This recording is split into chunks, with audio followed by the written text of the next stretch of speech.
Good morning, Your Excellencies, distinguished guests. What an honor to be here and a pleasure to talk to you today about our vision for one of the most transformative technologies ever invented by humans in one of the most vibrant cities and transformative countries the world is seeing today, in one of the most modern, iconic buildings I have ever seen. Every time I come to Dubai, it just warms my heart. It really is an incredible place, and I really appreciate the opportunity to talk to you today about, the power of AI. It is important, before we embark on talking about how the future could look like, to understand where we come from. I joined Microsoft 25 years ago. I actually was one of the co-founders of Microsoft Middle East and Africa, and I left a very long time ago, but every time I come back to the region, it just inspires me to see how much greater change has happened. We were founded on a mission when I joined of a PC on every desk and in every home. It may sound very uninspiring to a lot of people in the audience today, especially the young generation, my kids included, who are like, really? Yes, we were founded in an analog era, during the hardware era, on the magic and the promise of software. Nobody believed in that. Fast forward to where we are today, we are a company that operates globally in every region and transformed the world. But we are embarking on a completely new paradigm shift today. We will talk about that. It is important to understand that when we embark on these transformative technologies, we have to be guided by a bigger mission, just as this great country is. We have to be guided by a set of values and principles. And today our mission is really about empowering every person and every organization on the planet to achieve more. Fundamentally, that is what AI does. AI is about augmenting human productivity and catalyzing creativity. It's no less transformative than what the industrial age did to mechanizing labor. AI will be the lever that scales human cognitive intellectual abilities to unprecedented heights. However, it is very important that we talk about these things responsibly and have a proper dialogue. And building on this mission, and a very hard act to follow from His Excellency, but I actually did challenge my team to use AI and to look at how we break down the language barriers, because to communicate is fundamentally human. Language is the most important trait that distinguishes humans from every other creature, and I firmly believe when you bridge cultural barriers through language, which is the essence of our social, cultural, and political systems around the world, you drive a more prosperous future, a more harmonious future for the world. So let's see. This is Deb and my team, and I asked her to record a message in Arabic, and she was bewildered. Hi, I'm Deb Adioba. I'm part of the Azure AI Platform Customer Experience Engineering team, and I'm currently located in Redmond, Washington. I've never been to Dubai, but I would absolutely love to experience its vibrant culture and breathtaking landscape someday. I would also love to talk to the great people of Dubai, but I don't speak Arabic. My native language is US English. But thanks to the Azure Custom Neural Voice cross-lingual feature, I'm now able to speak fluent Arabic. It's truly amazing. We created my Arabic voice using 500 sentences of spoken US English. Through the magic of transfer learning, our cross-lingual feature was able to develop my Arabic voice with the correct accents and intonations to communicate effectively in Arabic. السيد صاحب السمو الشيخ حمدان بن محمد بن راشد آل المكتوم ولي عهد دبي رئيس المجلس التنفيذي، سعادة وزير الذكاء الاصطناعي معالي عمر سلطان العلماء، سعادة رئيس مجلس أمناء مؤسسة دبي للمستقبل، الجمعية العامة للذكاء الاصطناعي التوليدي. السادة الحضور، نود أن نرحب بكم ونشكركم على دعوتكم الكريمة وعلى جهودكم المستمرة في تطوير وتحديث حياة مواطني ومقيمي دولة الإمارات العربية المتحدة. نحن فخورون بالشراكة التي استمرت ل30 عاماً بين مايكروسوفت والإمارات العربية المتحدة. هذه الشراكة ساهمت في تطوير الابتكارات التقنية والبرامج التعليمية والأبحاث في مجال الذكاء الاصطناعي وغيرها. نأمل أن يستفيد الجميع من هذا الملتقى لتبادل المعرفة والخبرات والأفكار حول كيفية استخدام التقنية لتحقيق التغيير الإيجابي في مجالات الحياة المختلفة. السادة الحضور، نحن نشهد اليوم لحظة تاريخية في تاريخ البشرية، لحظة تحول في كل جانب من جوانب الحياة بفضل القفزات الحديثة في التكنولوجيا والذكاء الاصطناعي. نحن ملتزمون بتعزيز وتطوير استثماراتنا في هذا المجال لدعم رفاهية شعب ودولة الإمارات العربية المتحدة. هذه اللحظة التاريخية تشهد على تحول جذري في حياتنا، وتعزز أهمية التزامنا بمضاعفة وتطوير استثماراتنا في هذا المجال، وهو ما نحن بصدده. While I cannot beat Messi, but you can see the pronunciation, the intonation, the Arabic vowels, the Arabic diacritics are all pretty much correct. We support 460 voices in 140 languages, and we can even train in some of our research with 3 seconds of audio. This is what it means to be able to communicate, across languages, across boundaries. But the world is changing at a very rapid pace. There is no industry today that is not being disrupted. There is no country that's not being disrupted. UAE, Dubai is always on the brink of change, and to stay ahead of that. The global macroeconomic changes, the forces that are shaping our society are driving tremendous disruption. And technology today is really at an inflection point. We are at the point of the next wave of computing. For those of you here who have been in the industry for a long time, we owe the modern world to the invention of the transistor. So the transistor, along with the integrated circuit, created the modern world we're in today, followed by mainframes, client-server computing, the PC revolution, the internet, the web, mobile, cloud, and today we are in the AI era, and we're going to talk about why it is truly the AI era. There are 3 fundamental forces driving this change. The first is data. You may have heard the word data is the new oil, data is oxygen. That is clearly a fact. There is no AI without data. However, data has been expensive and is not high quality. Today, the marginal economic cost of acquiring data is almost 0. To create is to be human. We create, we communicate, we generate. Hence, generative AI as well is really deeply human. And we can acquire data at unprecedented lower cost, higher value than ever in any time in history of mankind. That's the first driver. The second, which doesn't get a lot of attention, is compute. For those of you who are more in the technical domain, if you measure the human brain's calculations per second, our ability today in the most amazing organ in the universe known to man, we can calculate 10 to the power of 17, 10 to the power 18 calculations per second. For the technically oriented, that's like 1 exaflop. We exceed that by leaps and bounds in compute today. You take massive data and you take massive compute, and then you add the last leg of it, which is what generative AI is about. Foundation models with transformer deep learning architectures. And you start seeing some of the magic that His Excellency presented, and we're going to talk more about it. This is a picture. Let's talk about compute because data is a given. This is a picture of one of the data centers we are currently building right outside of France. If you just look at the scale, this is about 1 to 2 square miles in size.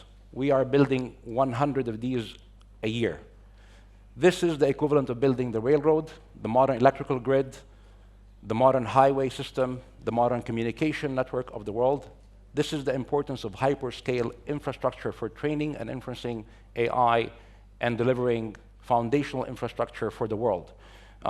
And we are proud to say we are expanding those DCs even in the UAE as we speak, and we have already committed to that. But this is the amount of compute and CapEx investment you need. It's non-trivial. It's the same way of saying you have airplanes, you don't have airports. It's the same way as saying you have trains, you don't have railroads. You have to have the foundations. Foundational models are transforming AI. AI is not new. If you're an AI practitioner in this room, you know that we come from the left side of the screen. AI has been here for 70 years. It started in the 1940s with the US government trying to use translation during the Allied Wars. And it continued. We went through its own dark winter. And then, in the 90s, we had breakthroughs in machine learning. And then in the 2000s, we had breakthroughs in deep learning. And really, in the past 10 years is where the hypothesis of what's called multimodality, multitask AI became a reality. But the most important 2 takeaways from this slide is really, this is more of a merge than a shift. It's a fallacy to think generative AI is going to solve every use case and every problem. It won't. Generative AI works really well on unstructured data. It works really well with text, image, and language. It doesn't work with structured data. It doesn't work with transactional data. It doesn't work with numbers and mathematics. You still need traditional AI. It doesn't work with speech. You still have traditional AI, as an example. But fundamentally, the shift is no less than on-prem to cloud computing. Why? Because the entire economics of the industry have changed. The left side of the screen, Microsoft and a couple of other companies in the world can afford it. That's how expensive it is to build traditional AI and build platforms. The right side of the screen is equally expensive because of what I explained on compute, but it democratizes the entire access. So just like companies that were born in the cloud Uber, Airbnb, Netflix. With a swipe of a credit card, for pennies on the dollar, they were able to build companies with supercomputing that was not available unless you were a federal government or a national corporate. Today, you have the entirety of human knowledge at your fingertips on any connected device anywhere in the world. A developer in the UAE, a developer in rural India, a developer in Egypt can build the most advanced AI in the world. It is that fundamental of a shift in the industry economics and the democratization of access. This is what we are talking about. This is the holy grail if you're in computer science, if you're into building any product in the world. The most important fundamental shift is the interaction model first, and the reasoning behind it second. When people talk about the iPhone moment, what made the iPhone so revolutionary with the late Steve Jobs? It's how easy it was for somebody like my mother, who was in her 70s, doesn't know anything about technology, to actually use a device as sophisticated, as complex as an iPhone. Well, what I am telling you is actually we are leaps and bounds beyond the iPhone, because you are now able to communicate with the most sophisticated technology on the planet, ever created by humans, with the same language I am talking to you today here on stage. The most important programming language in the world today is not Python. It's not Java. It's not C++. It is English. If you can speak the way I'm talking to you on this stage, you can program any computer today. You can tell it to do whatever you want. You can build any website, and you can try it. You don't have to take my word for it. That is when we say you're able to communicate with any device, with any technology, naturally, with your own language. And if you add our cross-lingual interaction model, you can communicate in your own native language as well. The second is the reasoning engine. Never in the history of technology have we had the ability to deliver what historically has been in the domain of human beings. And you see that in the results. This is GPT-4, Azure OpenAI GPT-4, out of the box, zero shot, non-fine-tuned, non-trained, non-customized academic results. I was delivering a speech to MIT last week, and I actually asked the MIT people there, would these scores admit my son to MIT? And they couldn't believe it. We are still in the first inning. We are still 10 months old in generative AI. This is the kind of performance you are getting in the reasoning side of the interaction model. So, when you look at the virality and the spread of diffusion of technology, it is more profound than anything we have ever seen in human nature. When I spoke about the internet and the mobile wave, it took 16 years to get to 100 million users. It took 3 months for ChatGPT to get to 100 million users. For those of you who are developers, if you've ever used GitHub, which is our global open source community, that is, if you're a techie, that is where you want to be published. It typically takes a couple of years, maybe sometimes 4 years, to get to 10,000 reviews on GitHub and 5 stars. Today, with GPT-4, we went to 10,000 reviews with 5 stars in 1.5 days. This level of diffusion is unprecedented. It is unprecedented in human history. It spreads in a way that you cannot neglect it. So, how can Microsoft help, and what is our vision? Now, with that as a context, we talk about the AI-powered organization. There are 3 pillars to an AI-powered organization. It starts with the foundational infrastructure of productivity. You layer that with AI and automation, and then you build a high-performance organization. Foundational productivity means you're able to have a global, scalable, secure infrastructure that can span the globe to deliver your services, and that is our supercomputer, the Microsoft Cloud, that covers a variety of different solutions and areas. And that is foundational to allow you to be able to build technologies from the infrastructure to the data platform, to the application layer, to the device securely and scalably. It's also important to add AI. Today, when we look at our World Work Index, which is a survey that Microsoft conducts globally, 49% of people are afraid that AI is going to take their job. 49%. When we explain to them what AI can do, 70% will say, I want AI. Why is that? Because 63% of employees in organizations today are suffering from what we call the digital debt. Raise your hand if you're not overwhelmed by text, email, chat, WhatsApp, and everything else in your life. Great, I'm one of them. So when you have that much of digital debt, that means 57% of your employees in an organization are unproductive. They just have no time to do their job. They're not creative. They don't have the energy. I arrived last night. I was working on this presentation. I missed the gala dinner. I apologize. I'm a bit jet lagged, but I still think the coffee is great. And nonetheless, I still cannot keep up working around the clock. So what we did is we created what are called the co-pilots. And co-pilots for your organization, but co-pilots for every role in your organization. And co-pilot is not just a nice, catchy name. It is fundamentally a product development philosophy and strategy. It is about a human-centric approach to AI and not an AI-centric approach to development. The human is the pilot. This is an AI assistant. So when we look at the most powerful productivity suite on the planet, Microsoft 365, and we look at the power of generative AI and large language models, and we look at the power of the Microsoft Graph, where you store a lot of your files, and the ecosystem of Microsoft 365 applications. And then you bring in the internet to address the recency and referential integrity issues in LLMs. You transform the entire paradigm of productivity.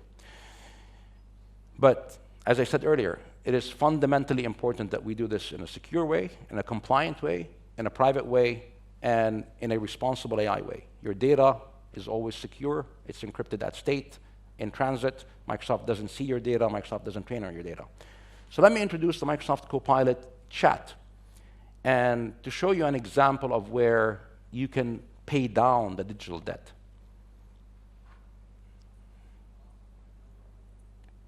Introducing Microsoft 365 Chat, a powerful new capability in Microsoft 365 to solve your most complex problems at work. Let's say you're a marketer at a national chain of home improvement stores, and you need to get the latest on the store opening. You start your day with Copilot, asking what's hot in your inbox today. It does some thinking and gives you an overview of the most pressing items. Great. Looks like the new store opening plans could use your attention. Let's dive in deeper there. Copilot combs through all your recent emails, chats, documents, and meetings, whether you attended them or not, to get you up to speed in moments. It didn't just summarize a single document, it knew what sources to pull from and what information to extract from each. Next, you need to do some market research. Let's say you want some details on square footage and the proximity of competitors to your new location. M365 Chat scours the web, and within seconds, it finds everything you're looking for. And it includes references, so you can easily fact-check the results. You're curious, how does this stack up against the other stores you opened in the past year? Copilot figures out which stores you mean, crunches the numbers, and gives you the answer. Next on your to-do list, finalize the date and speaker for the opening event. You missed the last meeting, and this might have come up in the conversation. Copilot's got you covered, getting you up to speed in seconds. Looks like it was a dynamic discussion, and it's your responsibility to make the final decision. To do that, you need to understand all the factors at play, including the implications they have on your grand opening timeline. Copilot extracts the relevant details and puts them in an organized table, which helps bring the full picture into view. You're not seeing a clear answer, so you ask it to recommend the best date and speaker based on the constraints discussed. It not only understands the constraints, it thinks through the options to help solve your problem. There you go. Now you have a clear recommendation, so you can make the call and notify the team. Now that you've got your opening date, you've got to get the customers excited. Time to write a blog post. You point Copilot to the right files and ask it to pick the top 5 things and make them prominent. Here it goes. Give it a moment. Okay, now you've got a blog post.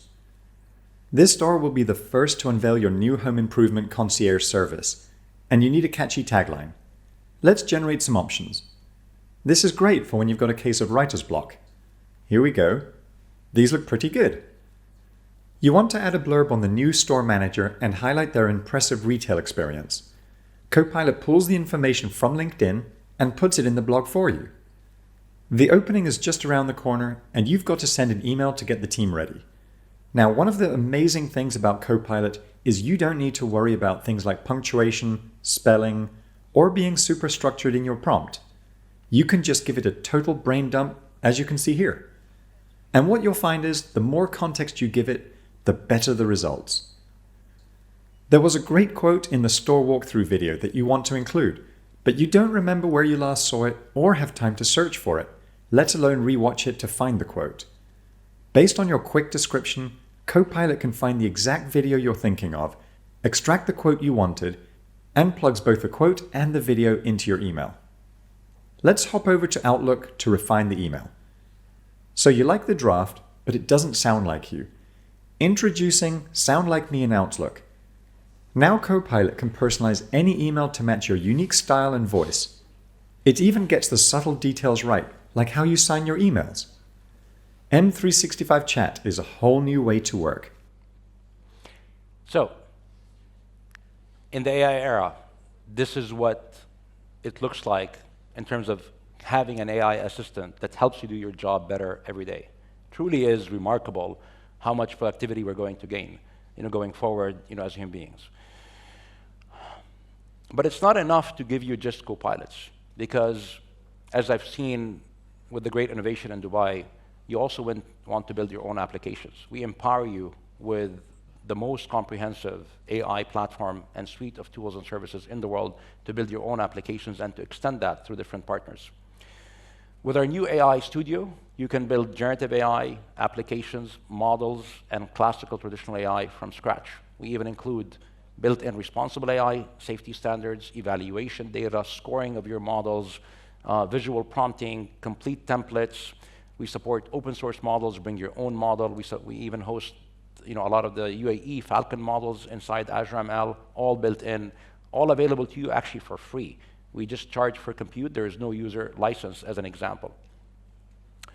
We further complement that with the Copilot stack. If you want to build your own Copilot, you don't have to buy the Microsoft 365 Copilot. You can have your own Copilot.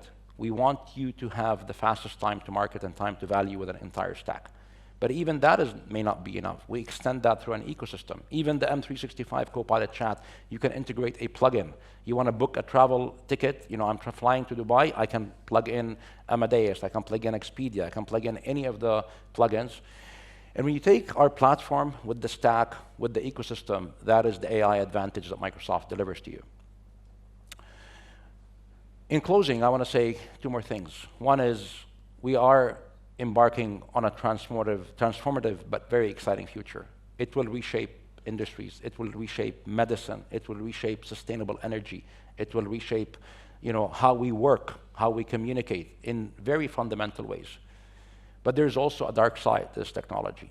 It is something we worry about every day. We worry about at every level, at the policy level, at the tool level, at the engineering level. So we embrace a very comprehensive governance structure, and we are principle-based and value-based in our approach. Satya, our CEO, says privacy is a human right. Your data is fundamentally yours. We do not touch your data. We don't train on your data. We want to make sure these models are fair. The last thing you want is to go to a doctor and a computer vision model misdiagnoses you because your skin color is different than what it's been trained on. The last thing you want is a safety model inside a factory that doesn't understand the difference between somebody on a wheelchair and somebody who is walking, and then that person gets hurt. These are not trivial things. It's one thing to say you want to work with a startup. It's a whole different thing to understand the level of depth of R&D that has to be done to deliver at this level and to deliver with this promise, because Microsoft operates on that level of trust. A lot of people ask me, what do I do? How do I become an AI-powered organization? I first say, understand what your goals are. Do a stock taking, understand what AI does and doesn't do very well. AI is not the solution to everything, but it is fundamentally transformative. Understand your data strategy. But more importantly, understand that countries that win are countries that are leader-led first. Even Microsoft, a fundamentally deep technology company, do not think our transformation was easy. Do not think we are at this point in time because this happened the past 10 months. No. We have been doing AI research since 1990. We have been investing in transformation every year for the past 5 years. Our own classical ML team still resists generative AI because they think, what do you mean you don't need a data scientist anymore? Satya Nadella, our CEO, had to lead the transformation. We had what's called AI 365 reviews every single month to drive the governance, to transform, to bring the company together. Data-driven culture, experimentation, new A/B testing, having informed principle-based decisions, and then willingness to change, embracing change, having the growth mindset. I hope this was helpful and a start of a conversation. I'd like to thank you for the opportunity today. Very inspiring to be here in Dubai. Thank you very much.